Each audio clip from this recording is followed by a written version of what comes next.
संविधान सर्वांसाठी या पुस्तकामध्ये काय असं सामान्य लोकांना वाचायला मिळणार आहे? याच्यामध्ये संविधानामध्ये संविधानाची जी काय बलस्थानं आहेत किंवा संविधानाच्या ज्या महत्वाच्या तरतुदी आहेत, ह्या सर्व तरतुदी याच्यामध्ये येतात.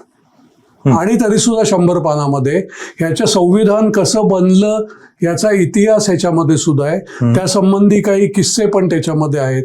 एक उदाहरण, एखादा किस्सा सांगायची गोष्ट झाली तर संविधान सभेमध्ये त्यावेळेला प्रत्येक भागामधून जशी आपल्याकडे आता जसं लोकसभा बनवली जाते तशा प्रकारे वेगळ्या वेगळ्या पक्षांचे प्रतिनिधी वेगळ्या वेगळ्या प्रॉव्हिन्सेस, त्यावेळेला प्रॉव्हिन्सेस होती, प्रांत होते, अशा प्रांतामधून ते उभे होते.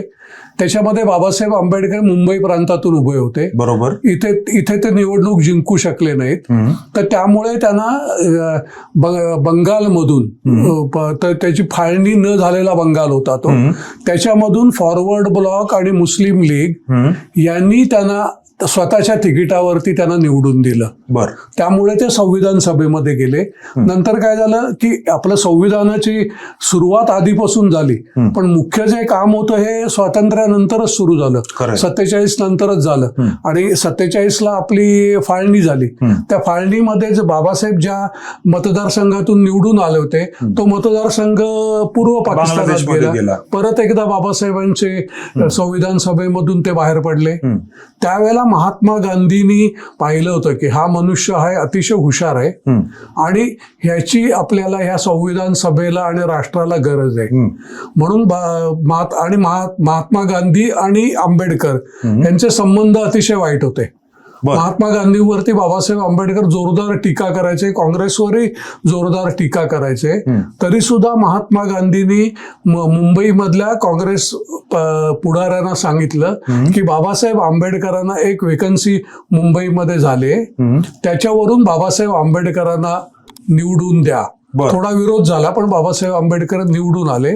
आणि त्यांनी नंतर यांना सांगितलं, डॉक्टर राजेंद्र प्रसाद जे संविधान सभेचे अध्यक्ष होते त्यांना आणि जवाहरलाल नेहरूंना सांगितलं की ह्या माणसाला मसुदा समिती म्हणजे ड्राफ्टिंग कमिटीचा अध्यक्ष बनवा. कारण बाबासाहेब आंबेडकर हे परदेशामध्ये शिकलेले वकील होते. बाबासाहेब आंबेडकर हे परदेशामधून अर्थशास्त्रामध्ये सुद्धा पदवी घेतलेले होते. म्हणजे ते कायदा मंत्रीच्या ऐवजी जर अर्थमंत्री झाले असते तर कदाचित चित्र भारतात वेगळं दिसलं असतं. आणि बाबासाहेब आंबेडकरांची स्वतःची परिस्थिती ह्या शिक्षण घेण्याची नव्हती. त्यांना बडोद्याचे सयाजीराव गायकवाड तिसरे जे राजे होते त्यांच्या शिष्यवृत्तीवरती हे त्या ठिकाणी शिकले. आणि गांधीजींनी त्यांना घटना समितीचे अध्यक्ष करून थांबले नाहीत. ते ज्या वेळेला पहिलं मंत्रिमंडळ बनलं ते काँग्रेसचं मंत्रिमंडळ होतं. बाबासाहेब आंबेडकर काँग्रेसचे नव्हते.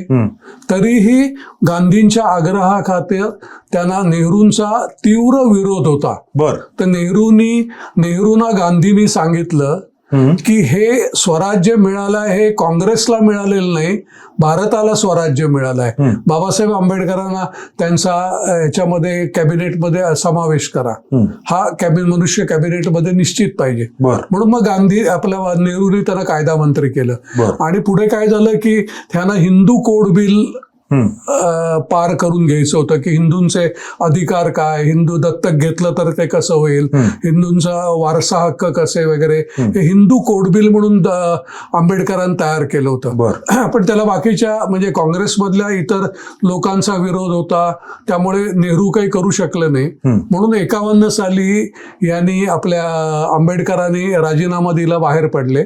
पण नेहरूंनी त्यांचं म्हणजे एवढं मनावर घेतलं होतं की त्यांनी त्या हिंदू कोड बिलचे वेगळे वेगळे तुकडे करून वेगळे वेगळे ऍक्ट करून 55-56 पर्यंत जे आंबेडकरांना करायचं होतं ते 55-56 पर्यंत नेहरूंनी करून दाखवलं.